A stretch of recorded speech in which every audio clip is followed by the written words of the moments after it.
नमस्कार, good afternoon. सास बहू और सेंसेक्स के आज के इस एपिसोड में आप सबका स्वागत है। आज अगले आधे घंटे मदद करने के लिए कोलकाता से ओम कैपिटल के research head Rajesh Agarwal sir आपको आपकी स्क्रीन पे नजर आएंगे। Rajesh sir, good afternoon. और बहुत दिनों बाद, मैं तो शक्ल तक भूल गया था, इतने दिनों बाद दर्शन दे रहे हो आप। कहाँ थे? सर आप ही नहीं थे, आप छुट्टी मना रहे थे, कभी कहीं, कभी जयपुर, कभी कहाँ। Topic change. ये पता नहीं राजेश सर क्या बोल रहे हैं, ऑडियो नहीं पहुंच रहा हम तक। अभी बातचीत की शुरुआत करूं राजेश सर आपके साथ। जरा रीच आउट करने के क्विकली तरीके, क्विकली इसलिए कह रहा हूं क्योंकि आज इस शो में आगे एक मैनेजमेंट से भी रूबरू होना है हमको। आज हमारे साथ Manoj Vaibhav gems and jewellers के COO रखाल गोंटला साहब भी जुड़ने वाले, तो उनसे भी चर्चा होनी है, तो इसलिए जरा सा क्विकली आगे बढ़ेंगे। दिखा दीजिए, सब दिखा दिए साहब ने क्या? परफेक्ट। आप, आई एम होपिंग आप सबने नोट डाउन कर लिया होगा कैसे रीच आउट करना है हम तक। भारतीय बाजार स्क्रीन पर है, एकदम एक फ्लैट नोट पे इस समय कामकाज होता हो। वैसे ठीक है, ठंडे दायरे में कामकाज हो रहा है आज भारतीय बाजारों में। सुबह की वॉलेटिलिटी छोड़ दें, सुबह एक समय 80 पॉइंट ऊपर भी था, एक समय 50 पॉइंट नीचे भी था, और सुबह की वॉलेटिलिटी छोड़ दें तो लार्जली बहुत ही सीमित दायरे में अब इस समय कामकाज। हालांकि आज ग्लोबल संकेत बेहतर थे, पर हमने शायद कुछ हद तक प्रीएम्प्ट कर लिया था क्योंकि यूएस के फ्यूचर्स मजबूत थे और भारतीय बाजारों में कल सेकंड हाफ में बहुत अच्छा मोमेंटम पिकअप हो रहा था, इंट्राडे में बहुत बढ़िया रिकवरी थी, तो कुछ हद तक हमने उन मूव्स को ऑलरेडी कैप्चर कर रखा था। तो आज इसीलिए बहुत ज्यादा मीनिंगफुली रिस्पॉन्ड नहीं कर रहे जब यूएस के बाजारों ने एक अच्छा संकेत दिया है। कंसोलिडेशन का दिन अब तक, और आज एक बड़ा दिन है क्योंकि गुरुवार आज निफ्टी 50 की वीकली एक्सपायरी का दिन। तो देखते हैं सेकंड हाफ कैसा पैन आउट होता है। निफ्टी बैंक जरूर अब धीरे धीरे मोमेंटम दिखा रहा है। निफ्टी बैंक की एक हाईलाइट थी आज, HDFC बैंक दमकम दिखा रहा है। जब HDFC बैंक दमकम दिखा रहा था, बाकी प्राइवेट बैंकिंग मेजर्स खासतौर पे ICICI, एक्सिस बैंक सल्क कर रहे हैं, पर HDFC बैंक देख के अच्छा लग रहा है। हैवी वेट 1.5% मजबूत है। होपिंग थोड़े से बैंक्स बाकी भी कुछ मोमेंटम पिकअप कर लें तो शायद एक्सपायरी का मूड माहौल और सुधरता हुआ नजर आए। एज वी स्पीक वैसे इंटरडे चार्ट्स में एक्सिस बैंक लोअर लेवल से कुछ सुधरने की कोशिश कर रहा है। SBI मोमेंटम थोड़ा सा और पिकअप कर रहा है। कोटक में भी ठीक है, पस्त है। ये देखिए SBI, HDFC बैंक दिखाया था, कुछ हैवी वेट थोड़े बहुत सुधर रहे हैं, बाकी लो लेवल से कुछ रिकवरी दिखाने की कोशिश करते हुए। Nifty bank sponsored by HDFC bank 1/3% मजबूती के साथ ट्रेड करता हो। अच्छी बात ये आज के सेशन की, हो सकता है इंडेक्सेस में वो कल ऑलरेडी पोजीशंस ली हो, आज थोड़ा सा हल्का कामकाज हो रहा है एक्सपायरी के दिन, पर ब्रॉडर मार्केट्स अच्छा मोमेंटम दिखा रहे हैं। 2:1 का रेशियो एडवांसेस के फेवर है, भरने वालों के फेवर में, ये अच्छा लग रहा है स्क्रीन पे। हम रिटेल के लिए खासतौर पर अच्छी खबर, ब्रॉडर मार्केट्स बेहतर परफॉर्म करते हुए। खैर, आज कुरुक्षेत्र, आज कोलकाता और आज पंजाब के फरीदकोट जाना है। सब आपको आपकी स्क्रीन पे जुड़ते हुए नजर आ रहे हैं। बातचीत की क्विकली शुरुआत कर रहा हूं कुरुक्षेत्र से। सोनल खट्टर हैं, आपको आपकी स्क्रीन पे नजर आएंगी। सोनल मैम, हाय, गुड आफ्टरनून। क्या करते हो सोनल मैम कुरुक्षेत्र में आप, और कितना टाइम होगा इक्विटीज से जुड़े, स्टॉक मार्केट से जुड़े आपको?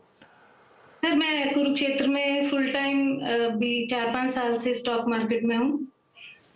मतलब एडवाइजर हो या आपकी सब ब्रोकर्स नहीं, क्या सेल्फ, नहीं सेल्फ का पोर्टफोलियो चलाते हो एग्रेसिवली? हाँ जी। अरे वाह, तो अभी ऑफिस बना रखा है, ऑफिस में बैठे हो गए अभी आप? हाँ जी, अभी हमने अपना ऑफिस भी थोड़ा सा डेवलप किया है। 4-5 साल से तो फुल टाइम हम ये स्टॉक मार्केट में हैं। सिर्फ अपना ही पैसा या आसपास फैमिली का, नहीं, सबका? अपना है। ठीक है भाई, बढ़िया है। तो सोनल मैम, फिर तो आप मंजे हुए खिलाड़ी हो। पहला सवाल कौन सा है? सवाल एक्चुअली सवाल नहीं कह सकती सर, कि मेरे को ओपिनियन चाहिए था। एक्चुअली हमारी अपनी डेटा एनालिसिस टेक्निक्स हैं, उसी से ही हम लोग स्टॉक सिलेक्शन करते हैं, बाइंग सेलिंग। तो इन नटशेल आत्मनिर्भरता पर मेरा थोड़ा फोकस है कि अपने आप अगर हम लोग एनालाइज कर पाए तो बेटर रहता है, क्योंकि अगर हम टिप्स के भरोसे रहेंगे तो वो आजकल एल्गो के जमाने में वो वर्कआउट भी नहीं कर पाएंगी। तो मुझे आपके 2-3 स्टॉक्स पे ओपिनियन अगर मिल जाए तो अच्छी बात है। एक तो मोदी जी को सुन के अच्छा लगेगा, आत्मनिर्भर बन रहे हो आप। डेटा एनालिटिक्स टेक्निक्स वगैरह हैं, अपने प्रोसेसेस सेट कर रखे हैं और अपने ही पैसे को मैनेज करते हो। सोनल मैम, अच्छा 2-3 स्टॉक्स में पहला ज्यादा इंपॉर्टेंट कौन सा है, उससे राजेश सर से शुरुआत करते हैं। Pardon, I can't. पहला कौन सा सबसे इंपॉर्टेंट सवाल? पहला सबसे इम्पोर्टेंट है CDSL। ओके। एक्चुअली इसको मैंने पहले लिया था एक बार 1400 पे, तो अभी मैंने इसको 2-3 महीने पहले 1800 पे एग्जिट किया था। तो अब मेरे जो सिस्टम है उस पर दोबारा से स्टॉक सिग्नल्स जनरेट हुए हैं, तो मैंने अभी इसको 5-6 दिन पहले बाय किया। एक्चुअली स्ट्रक्चर तो ठीक लग रहा है मुझे, तो इसके बारे में अगर आप राय दिलवा क्या सकें। सिग्नल जनरेट हुए कि खरीदने का समय आ गया, खरीद लेना चाहिए, तेजी आएगी? हाँ जी। और राजेश सर से पूछ लेते हैं कि ऐसा लग रहा है कि नहीं लग रहा है ना? हाँ जी। राजेश सर भाई बढ़िया, पहले मुनाफा बुना चुके हैं इन जोन्स पे भी, 1800-1900 के जोन्स पे जो एक कंसोलिडेशन दे रहा है, उसके बाद ऐसा लग रहा है फिर चलने की तैयारी कर रहा है। आप लोग का इन हाउस व्यू है CDSL पे क्या है, कैसा लगता है आपको ये counter eight 1900? Good afternoon Ashish ji, बाकी भी जो महिला मित्रगण है सबको नमस्कार। CDSL, पहले तो मैं इनके स्टाइल ऑफ वर्किंग पे आऊं कि बहुत अच्छी बात है कि ये खुद के एनालिसिस करती हैं, किसी टिप्स पे भरोसा नहीं करती। ये बहुत बहुत अच्छी बात है, इसके लिए इनको दिल से बधाई देता हूं। और जहां तक CDSL की बात है, मैं समझता हूं बहुत ही शानदार कंपनी है। तीसरी तिमाही में भी अगर आप देखेंगे तो सेल्स में 44% की और बॉटम लाइन में 37% की ग्रोथ आई थी। डिपॉजिटरी बिजनेस बहुत शानदार चल रहा है। जैसे जैसे स्टॉक मार्केट अच्छा चल रहा है, वैसे डिपॉजिटरी में जो क्लाइंट्स हैं उनकी तादाद बढ़ती जा रही है। और जो नए बिजनेस ऑफर है, जैसे अनलिस्टेड वगैरह में भी अब कंपलसरी डीमैट होने की बात हो रही है, IPO नए आ रहे हैं, उससे भी इनकी मुनाफा बढ़ता जा रहा है। हमारा इन हाउस ये मानना है कि आगे आने वाले 2 क्वार्टर में ये 2000 के टारगेट तक जा सकता है, तो मैं इसमें इन्हें बने रहने की सलाह दूंगा। ये आपका सिग्नल आ रहा है, शायद बढ़िया है, ये इवेंचुअली 2000 की तैयारी कर रहा है शायद इस बार। कोलकाता से श्वेता पोद्दार जी स्क्रीन पे। Shweta ma'am hi, good afternoon. Shweta ma'am, Kolkata में आप क्या करते हो? आपका पहला सवाल कौन सा? सर मैं कंपनी सेक्रेटरी हूँ। मैं वर्क फ्रॉम होम है, फ्रीलांसिंग करती हूँ, और मैं शेयर्स में शॉर्ट टर्म में करती हूँ, मैं लॉन्ग टर्म में नहीं करती। चार्ट्स देखते हो? कैसे डिसाइड करते हो कौन सा स्टॉक? मेरे पापा शंकर लालकर वो मुझे गाइड करते हैं। मेरी फैमिली पूरी शेयर्स में ही है, तो मेरी ननद है रिंकू अग्रवाल, वो भी मुझे सपोर्ट करती है। और मैं भी आपका CNBC आवाज देखती हूँ, तो इससे मुझे बहुत हेल्प मिल जाता है। राजेश अग्रवाल जी फैमिली के मेंबर तो नहीं है? जी बिल्कुल, बट हम लोग मारवाड़ी है तो हमारे कनेक्शंस हैं। लो फिर घर पे पूछ लेते हैं, आप CNBC वासी प्लेटफॉर्म पे आके। चलो ठीक है। श्वेता मैम, पहला सवाल है, मैं HDFC ली थी 100 शेयर, तो 115.62 में ली थी, एंड अभी वो बहुत गिर गया है, तो मुझे क्या करना चाहिए? क्योंकि मैं शॉर्ट टर्म में ही डील करती हूँ। शॉर्ट टर्म में जब डील करते हो तो कोई स्टॉप लॉस लगाते हो क्या? नहीं, ऐसा नहीं है, प्रॉफिट बुकिंग करती हूँ, जैसे थोड़ा प्रॉफिट आता है मैं और नहीं आया HDFC बैंक जैसे, तो फिर रख के भूल जाते हो, फिर जब आएगा तब देखा जाएगा, ऐसा हो जाता है क्या? से पूछ रही हूँ क्या करना चाहिए। पहले मैं प्रोसेस तो समझ लूंगा। ठीक है राजेश सर, क्या करें यार, 1500 प्लस पे खरीदा है और ये गिरे ही चले जा रहा है। आज सुधरा है लेकिन मूड बिगड़ा हुआ है इसका, संभल के नहीं दे रहा है। आशीष जी, पहले तो मैं ये बोलूं कि जैसे इन्होंने कहा ना कि शॉर्ट टर्म का ही करती हूँ, लॉन्ग टर्म नहीं करती हूँ, तो ये इनकी गलत स्ट्रेटेजी है। कुछ स्टॉक्स ऐसे होते हैं जो आपको लॉन्ग टर्म में बहुत बड़ा पैसा बना के दे सकते हैं, तो हमेशा शॉर्ट टर्म के चक्कर में ना रहें, एक मिक्स रखें। और जहां तक HDFC बैंक के सवाल है, हम लोग बहुत बुलिश है और हमने प्राय हमारे सभी क्लाइंटों को इसमें खरीदारी की सलाह दी है। जब नतीजे आए उसके बाद से लगातार गिरावट झेल रहा है। ऊपर से अगर मैं सही हूं तो 400-450 रुपए की गिरावट हो गई है, जबकि बैंक के नतीजे उतने खराब नहीं थे। थोड़ी बहुत निम्स को लेकर के दिक्कतें हुई जो 3.4 पे आई। मेरे हिसाब से अगर आने वाले 2 RBI की मीट के बाद, जो कि हमें उम्मीद है कि 4 महीने में इंटरेस्ट रेट में कटौती वगैरह चालू हो जाएगी, वैसा होता है तो निम्स भी सुधरते हुए नजर आएंगे। बैंक के प्रदर्शन बहुत शानदार रहा है, और जैसे मैंने कहा, अगर निम्स को छोड़ दिया जाए तो बाकी सारे पायदान पे बहुत अच्छी बैंक है। आज की डेट में मर्जर के बाद 5वीं सबसे बड़ी बैंक हो गई है विश्व की। FY25 में मेरा अनुमान है कि 80,000 करोड़ रुपए के आसपास की बॉटम लाइन डिक्लेयर करेगी। और यहाँ हम 1-8% के निम टूट गए हैं, उस पे 10 बेसिस पॉइंट के निम टूट गए, उस पे बहुत चिंतित हो रहे हैं। ये थोड़ी दिक्कत की बात है। यहाँ पे हमारी खरीदारी की सलाह है, आप बिल्कुल बनी रहें इसमें और थोड़ा लंबी अवधि का नजरिया रखें। ओके, फरीदकोट से Dimple Gupta ji. Dimple ma'am, good afternoon.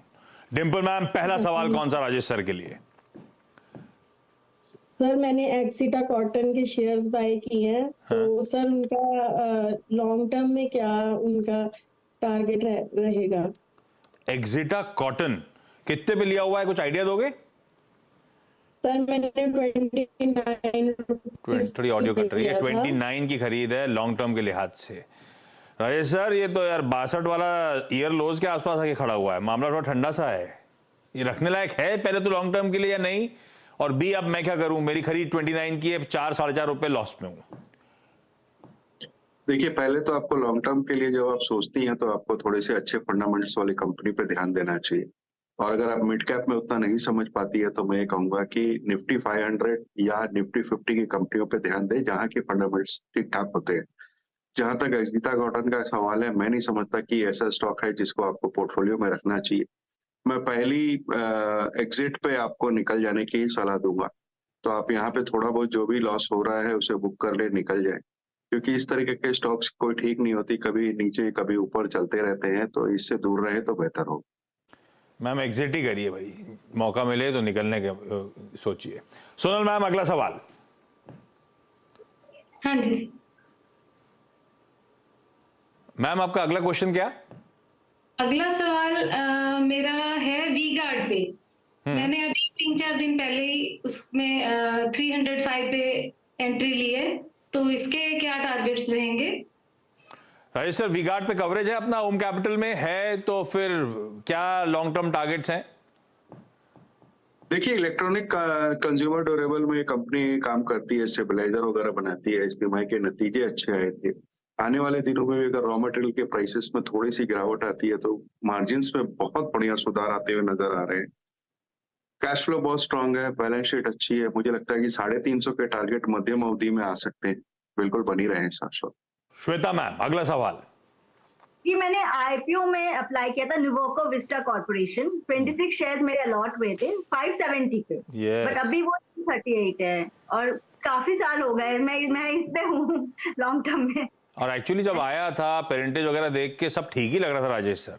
हाँ, पर हम लोग इसकी चर्चा नहीं करते। One of the most disappointing, cement stocks चले, अल्ट्राटेक वगैरह सब चले, ये चल के नहीं दिया है, हम सब फंसे हुए। क्या करना चाहिए इसमें, क्या व्यू है न्यूवोको विस्टास में? आपने सही कहा, जब आईपीओ आया लोगों को लगा कि पेरेंटेज अच्छी है, सीमेंट की सेक्टर अच्छा है, और आज की डेट में भी सेक्टर में बहुत अच्छा रुझान है और इसके नंबर लगातार खराब आ रहे।